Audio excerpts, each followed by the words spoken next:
talking about using the wall. We use the wall for a lot of things. We use the wall for practice. We use the wall for reinforcement. We use the wall for skills tests if we ever get to take skills tests. The wall's just great. And we are lucky here, as I said, because we have a backboard for every court, so that means there's always a way to practice. Most tennis centers or most tennis areas will be lucky if they have one backboard. And a lot of people don't use it. I know when I first moved here and I didn't know a lot of people in the tennis community and I wanted to go out and play, I used the backboard all the time. I have several shared files, attachments that talk about use of the backboard.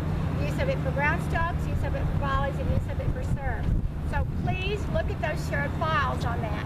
I also have some shared files that talks about what to do if the weather's bad and you can't go someplace, meaning if it's too windy or if it's too hot for you or it's too late at night or something, what are some drills that I can do in my backyard or in my garage or inside my house that won't tear anything up? Those are really good to look at too and see. There are reinforcements, kind of like little ball things that I did where I had you pop in the ball and then I had you change it and go on up here, and then you could pop and you could go up and you could change and then pop again and up, change, to work on your hand-eye coordination. Those are just super to do. Another thing you need to realize that the weather for tennis is also not going to be perfect. It's never going to be perfect. Well, it might be one or two times a year, but it's never going to be perfect when you come out. It's going to be too cloudy, it's going to be too sunny and you can't see. It's going to be really windy or it's going to be swirly windy or something. And that's going to have to do a lot with your play because the ball's not going to truly come to you.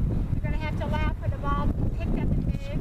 Or if you're serving, when we get to serving, you'll have to allow for the toss at being not where you tossed it. So using the backboard is going to be really good for us to do drop and hit and practice our forehands and backhands. Now I want you to be aware of, I just told you when we were doing the first part, that the ball only gets to bounce once, but when you're using the wall to do wall rally information, wall rally drills, wall rally tests, you can let the ball bounce as many times as you want. The whole point of the wall is to keep it in continuous movement and the fact you're doing it by yourself. So I've got a couple balls that I'm going to hold. I'm going to drop and hit and I'm going to put it into play using this backboard. And you can see the line. The line designates the height of the net, which is about 3 feet. So I'm going to hit it, I'm going to bring my racket back. I'm going to drop the ball in front of me and I'm going to hit a forehand. And I lay it down 2 times that time. This time it's 3 times. So, I'm going to keep myself going and I'm going to try to get it over that white line. Now here I get a backhand. That was too low. Start again. Here's my backhand. I step forward. I step forward. I step forward. Here's my forehand. I step forward. That's 2 bounces. 2 bounces. I keep it in play. This is 1 bounce. That's 20 bounces. So I'm trying to use the backboard to work on my ground stroke. I'm reinforcing. See, back up. Now see, you go forward. This is me bouncing. Oh, there's a high one. I'm laying the ground. Back around.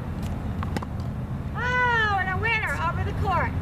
So, you saw me shuffling side to side so that I'm getting in positioning my footwork. You saw me getting ready, turning for forehand, turning for backhand, getting ready with my racket back. You saw that I moved forward or I backed up to get a high ball. The point of using the wall is to keep the ball in play, to learn to go forehand, backhand, forehand, forehand, forehand, backhand. And you can do it by yourself with the wall. Now if you wind up 2 of you, I want someone on the side to feed you the balls so that you have a ball. You don't have to stop and start. If you're doing it by yourself, then obviously you'll have to go chase your ball. So it'll come back behind you on the net. Or like that one went away from me, so I don't really care where it goes. So everything that's going to be attached to you for almost every ground stroke, all the lobs, the volleys that are coming up in order, and I will send you a follow-up sheet that tells you week by week what's going on. But everything has do's and don'ts. The do's, the things I want you to do. The don'ts are things that I don't want you to do. And I want you to get where you can identify what causes the ball to go too high, what causes the ball to go too low. Things of that sort. I want you to be sure that you're comfortable knowing what I need to do, what I need to correct, if I'm bringing my racket down too low. Remember last week I said on the forehand, same thing with the backhand. I talked about going from low to high.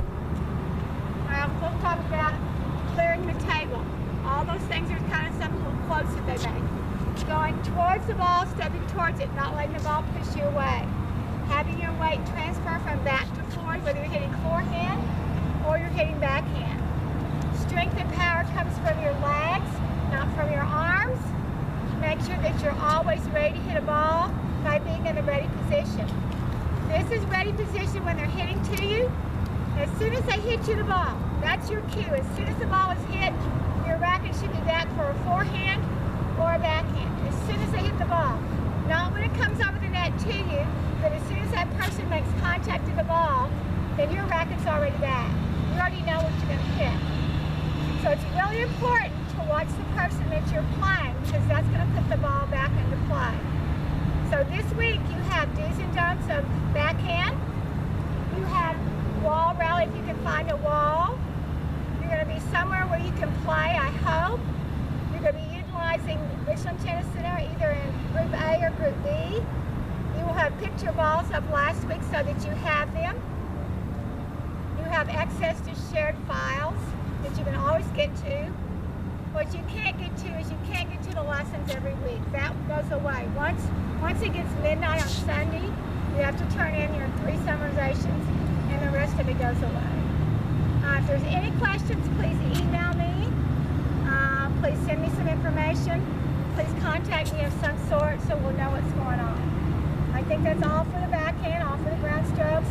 Also, don't forget, not only can you access me, but you can